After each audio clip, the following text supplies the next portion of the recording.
choking. I'm strangulating. Give me some oxygen. Oxygen. Never mind the expense. Now, Riley, it's not as bad as all that. Take it easy. Now, go ahead and take a deep breath. There, you see, you can breathe all right. I don't know. I didn't feel any air go down into my lungs. I got a hole in my neck. Yes, your mouth. Now, relax and tell me what happened. I swallowed a fish and it stabbed me. Is that all? A little fishbone. A little fishbone. I got his whole fin in my throat with part of the rudder. I tell you, I can't get any air through my gills. Give me some oxygen. Now, wait a minute, Riley. Open your mouth. You want me to help you. Let me see. Say ah. What's the matter? Now he's trying to go upstream. That bone. I can't. That bone must be a yard long. It hurts me worse when I'm sitting. Now, Riley, relax. There's no bone lodged in your throat. Although it did leave a slight scratch, but it'll be all right in a few hours. A slight scratch? Yes. Oh, is that all? Yes. Well, I guess I'll go back and finish the fish. They don't give you any rebate at that lunchroom for what you leave on your plate. What do I owe you, sir? Nothing. This is on the Stevenson Aircraft Company. Gee, that's a good deal. I got to get sick more often if it's on the cuff. Well, thanks a lot, Doc. Just a minute, Riley. You seem to have a condition much more serious than a fishbone. I have? Yeah. Open your mouth again. A chicken bone? No, open your mouth again. Say off. Wider.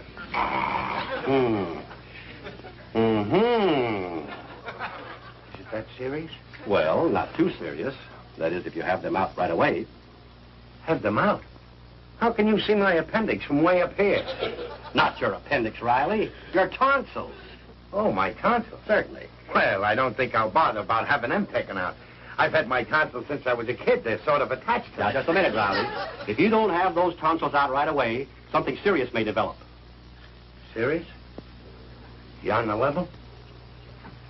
Otitis media, septicemia, rheumatic, endocarditis, quinsy. Quinsy? Yes. So you see, an operation is really necessary. An operation? Yeah. But, Doc, couldn't I cure it myself? Oh, certainly not. Maybe if I read that book, the Quinsy Report. Now, look, Riley. In your case, an operation is specifically indicated. But an operation? Maybe I could wait till I got ripe and dropped off. Oh, stop acting like an infant. Why, a tonsillectomy is as simple as ABC. There's nothing to it. We just take a small instrument about, no larger than this. You see? And snip, snip, and they're out. I'll make a reservation for you at the hospital. Okay, let's say next year. No, tomorrow. Riley, those tonsils must come out. Hello, dear. Hello, Dumpling. You're awful late tonight. Hi, Pop. Hello, Daddy. Hello, children. I hope you're hungry. I just fixed the most delicious... Riley, what's the matter? I can tell by your face something's wrong. Nothing's wrong.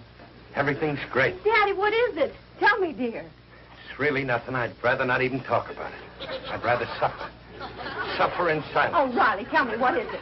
Peg, I'm a sick man. Oh, no, darling. Daddy, Daddy. Gee, Pop, you better sit down. Yeah. Peg, help me over to the chair. Oh, my sweet darling, of course I will. Here's a pillow, Pop.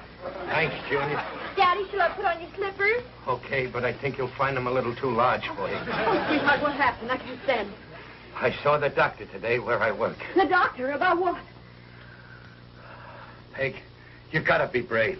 Prepare yourself for a shock. Oh, sweetheart, what is it? A lot of things. Soditis, end of the carditis, and September Santa Anita. That's what I'll get if I don't have my tonsils taken out. Tonsils? Is that all? Daddy, Gosh, Pop, I thought you were going to keep the bucket. Don't be so disappointed. I tell you, I'm a sick man, a very sick man. My life is hanging by a thread. One tug and But I can take it. I've lived a good, clean life. And if I have to go, well... I'm certainly glad everybody's laughing. I'm glad my tonsils tickle you. Oh, I'm sorry, dear, but there's nothing to a tonsil operation. Nothing to it, she says. They're going to slit my throat from ear to ear and rip out my tonsils, and she says there's nothing to it. Well, Pop, they may not even cut your tonsils out. They may burn them out like a kid at school. Burn them out? Nothing doing. Nobody's shoving a blowtorch down my throat. Oh, it's a simple operation. You won't even feel it. You can say that again, because I ain't even going to the hospital. Oh, Daddy, it's an absolutely minor operation. Of course, be sensible. If your tonsils have to go, they have to go. Yeah, but I don't want to go with them. Daddy, you're just exaggerating things in your mind. Gee, Pop, I never thought you'd be a coward. A coward? I am not a coward. I'm just scared. I mean, of you kids and your mother. Here you are all alone, and tomorrow I go to the hospital. Well, cheer up, Pop. We'll get along without you. What? I mean, till you come home. Don't worry about us, dear. We'll be all right. Well, that makes me feel a little better. Gee, you ought to know by now that I'm no coward. I'm not afraid of anything or anybody. Don't you remember that time at Ebbets Field when that 6-foot umpire got the licking of his life? I was one of the 12 guys that gave it to him. Sure, Pop. I'm sorry. You're no coward.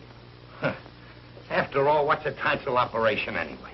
The doctor explained exactly how they do. Of course, they do them every day, dozens of them. There's nothing to it. It's a cinch. All they do is they take a knife. It's about as big as... Well, it's about from here to where Junior stands. And they shove it down my throat. And they chop. And they chop. And they hug.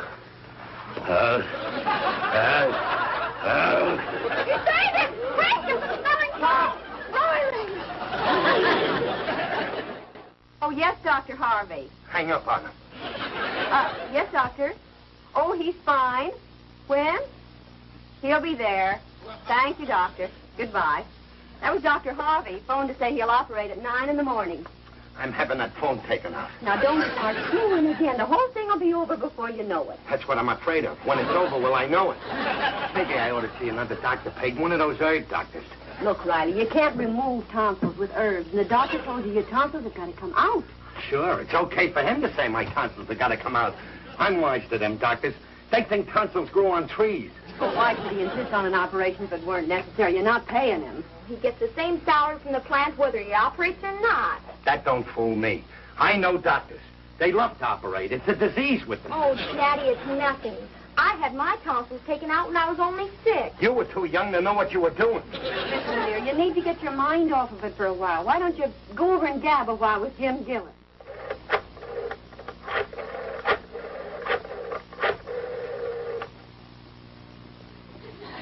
Why don't he answer? It's funny, his lights are on. Hey, Gillis! Oh, Gillis! Gillis! Yeah, Riley? Answer the phone. I want to talk to you. Go ahead, talk.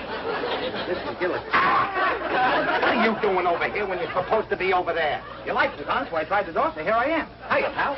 How's about a little game of gin rummy? Usual type stakes. I don't know. You're too lucky. Luck nothing. Science. 10 cents a game? Okay, go ahead and deal. I already dealt. Those ain't fingernails you got in your hands. They're hard. I go first. Hey, what happened to you down at the plant today? You went out before for lunch and never came back. Well, you see, it was like this. I had some trouble. My turn. I was worried about you. I didn't realize you was missing till suddenly the belt line started going faster. I had some terrible trouble. My turn. If Riley, my pal, is in trouble, that I couldn't stand. I know. You got fired.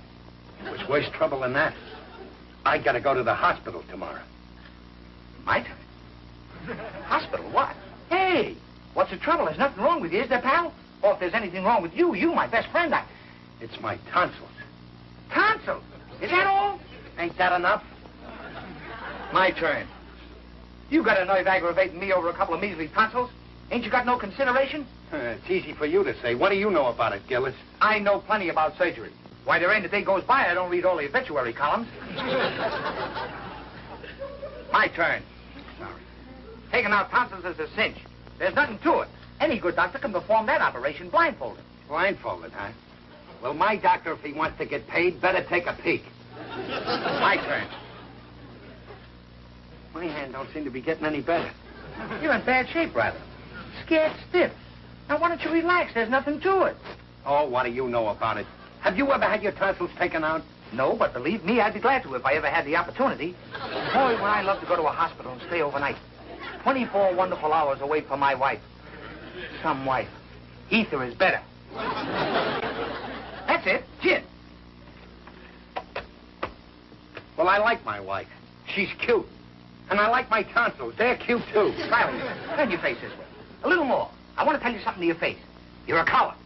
I am not a coward. Then stop squawking. If the doctor says you gotta do it, you gotta do it. The whole thing will only take a minute. Only a minute, huh? Sure. They put you to sleep. And they open your mouth. They take a very sharp instrument. Down your throat it goes. Very delicate. Slash, slash, rip, rip, rip, it goes. Yeah, I knew it. You're a coward. No, it isn't that, Gillis. Now, let me relieve your mind, pal. You know that Mrs. Bennett on the next block? My wife sees her in the market. Well, she had her tonsils taken out, and the very next day she was given a party. My wife told me. The next day, huh? Sure, you don't have to take my word for it. Go ask the woman.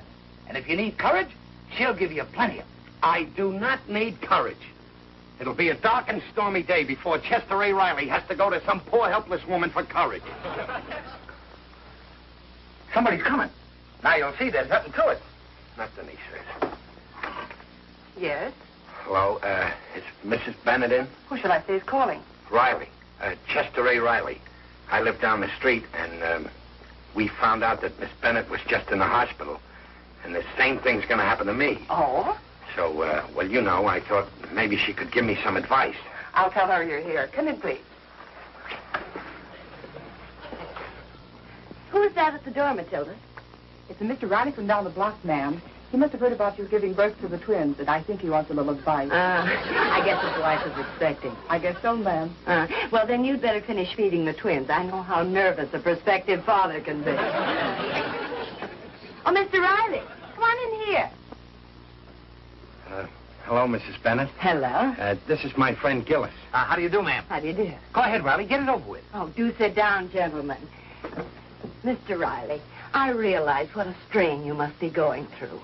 Well, I am a little nervous, but mostly on account of my wife. Well, naturally. After all, it's your wife's problem, too, isn't it? Why couldn't this thing have happened when I was single? You're retaining your sense of humor. But now I realize how upset you must be. But just remember, this sort of thing happens every day. Now, take my case. I had 2 of them. 2 of them? Doesn't everybody have 2? Oh, Mr. Riley. But now that it's all over, my husband and I are so happy. Would you like to see them?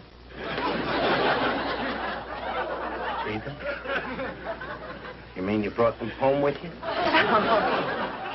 And you know something?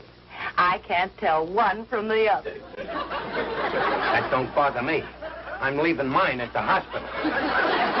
Say that. Well, you'll love them just like I love mine. You know, my husband can't wait to get home each night and play with them. Plays with them? I don't say. I think I'd better be going. If you'll come inside, I'll let you hold one. Bare hand? Oh, you'll need both hands, Mr. Riley. They're quite large, you know. How large? Oh, they each weigh 7 pounds. 7 pounds? I don't believe it. And they eat like little piggies. I shouldn't have come. They eat? Mrs. Bennett, what kind of tonsils have you got? They ought to be in vaudeville. What are you talking about? My tonsils. I gotta have them out. Tonsils? Oh, I see. Oh, the maid said, and I thought. Oh, I had my tonsils out a year ago. I was talking about my 2 baby girls. I just had twins. Just had twins. Yes, twin girls. Congratulations, madam. Oh, there you are. Come on, it's time to get started for the hospital. I'm coming, Peg. But before I do, I got something to say to my family. Peg, you sit here. But you'll be late. Babs, you sit there. And Junior, you sit there. Daddy, what's this all about? I got something to read to you. It's in this envelope. It says, Chester A. Riley, his last will and testament. To be read after his funeral. So now I'll read it. Riley, will you please stop this? It's ridiculous. Sure, Pop. You're not gonna kick off. Don't be so pessimistic. Now listen. It says, I, Chester A. Riley, of sound body, do hereby cut up my entire estate to wit and ergo. The pig, my beloved wife, I leave outright my entire bank account, which has always been in her name. Also, for the past year, I have been kind of holding out a certain sum each week from my salary. Riley. For emergencies. I want my dear wife to have this $15, which you will find in the radio behind the third tube from the left. Oh, Daddy, please. Please, Babs, don't interrupt. To my beloved son and pal, Junior, I leave my good name. Is that all? I'm not finished. Also, I leave him my shoe trees I got for Christmas, which he will find in my sneakers. To my darling daughter, Babs, who in the years to come won't have a father's protecting hand to guide her when she goes on dates with boys, I leave these 2 words. Watch out. Signed, sealed, and delivered, Chester A. Riley. Those were my last words. Well, I hope so. Of all the nonsense I ever heard. Come on now, let's get started. All right, babe. Babs, be a good girl and take care of Junior. Junior, be a good girl and take care of your sister. Oh, Pop, you're going to be okay. Oh, of course. Riley, are you coming? All right, babe. But before I go, let me get one last look at my family. Don't move. Stay right where you are. Gee, seeing you like this brings a big lump into my throat. Those are your tonsils. Come on, let's get them out.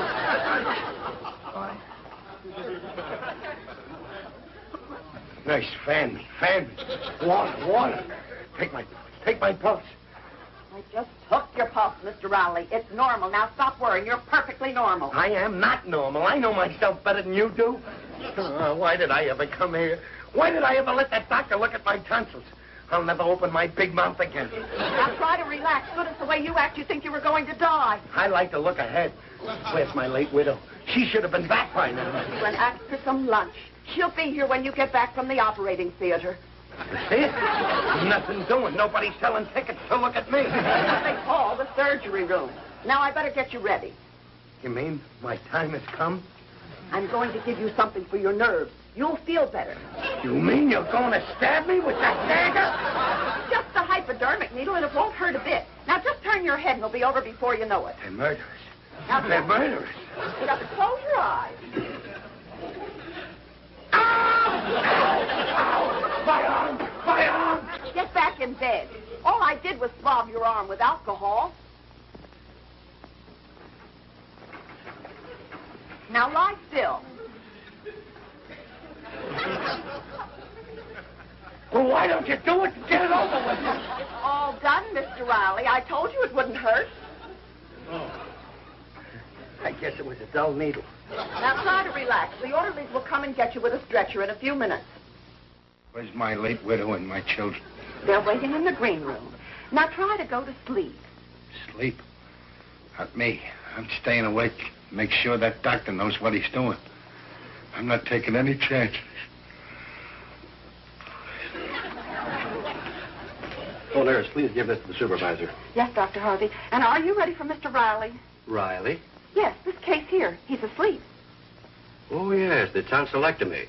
Well, I have a serious emergency that just came in. I won't be able to get to Mr. Riley till sometime this afternoon. You'd better take him back to his room. Yes, Doctor. Hey, Mom. Mom.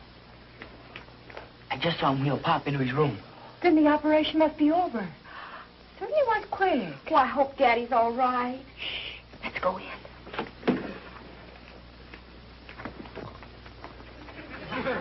Poor thing, she'll asleep. It's the anesthetic. I guess it takes a dope a while to wear off. Where's the nurse? He shouldn't be left alone after an operation. All right, Gillis, it's my turn. Coming, too.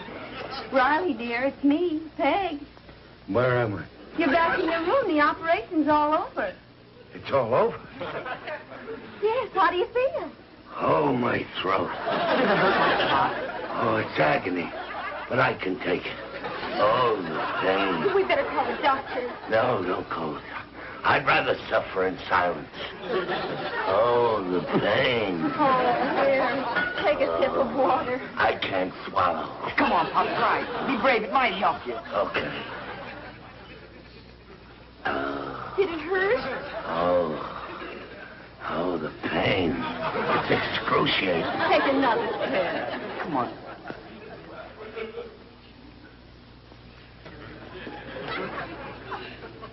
Hey, that didn't hurt at all. You don't sound so hoarse, dear. Well, you sound more like yourself, Hey. Daddy. I feel fine.